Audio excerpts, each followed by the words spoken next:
Hi folks, Kare here with another YouTube face steamer day. Today's January 6th. It's an even day of the new year. And I figured with today being the day that it is, this would be the perfect thing to listen to, or rather person to listen to. So, this one's only is it a little over 4 minutes long? So, hopefully you will stick it out with me. I'm in a new location. I feel weird hovering, standing in my bathroom, so I wanted to be comfortable. So there you have it.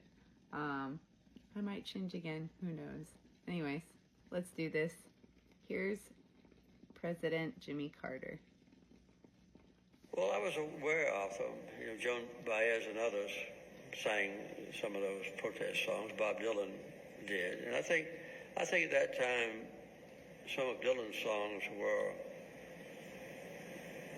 quasi-political in nature, and they were anti-war, for peace, and so I think that those kinds of performers and others that I need not mention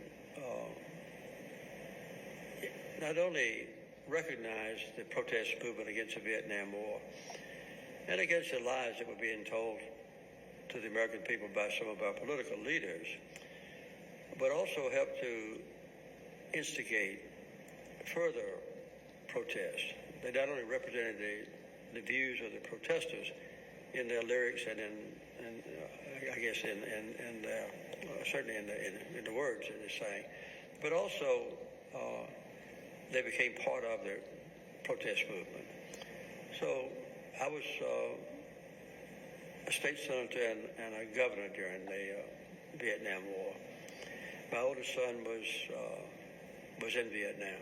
He left college and volunteered to go to Vietnam, and I remember that the impact of the protest movement was so profound that when Jack came home from Vietnam on brief leave periods,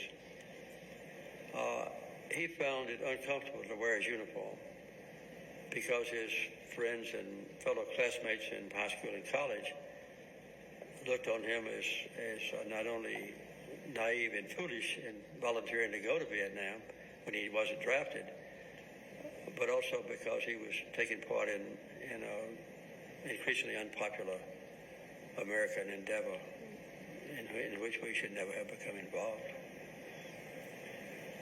Do you think that your decision to pardon the men that were avoiding the draft, do you think any correlation to the music and sort of the cultural force coming out of music and society? Well, I had two motivations as a brand new president. I did it the first day I was in office. One was to get the Vietnam divisiveness in the United States healed, and I knew that there would remain a strong remnant of the protest movement as long as we had thousands of young Americans who had gone to Canada as part of the protest. Was motivation for some of them, and so I decided to pardon them to get over the trauma and divisiveness of the Vietnam War era. And I don't think there's any doubt that the music, was part of that, because when I was in the governor's mansion, I would say the number one performer that we heard in the White House, in the governor's mansion, primarily because of the influence of my sons, who were teenagers, was Bob Dylan's. And my middle son, Chip, who was in Macon last night, he knew every lyric of every song that Bob Dylan had written.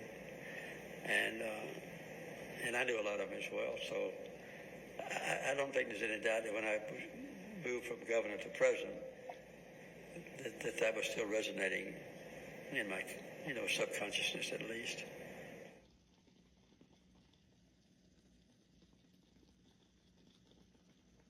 Well, there you have it, folks.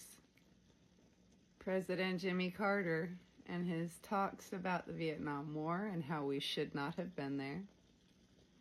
And on his opinion on Bob Dylan, who, as we know, is pretty hot and popular right now, with his story, A Complete Unknown, being out there. But Jimmy Carter also was a supporter of Palestine. Yeah, he called Israel an occupying force. Yeah. So, while you celebrate the life of an amazing president and an amazing humanitarian, make sure you're doing your research, because he supported a lot of important things that are still going on right now that a lot of folks are ignorant about. So, yeah. May he rest in peace. He's been fighting for justice and for the right people for a long time. May him and his wife, spirits, have met on the other side. And may they finally be at peace again together.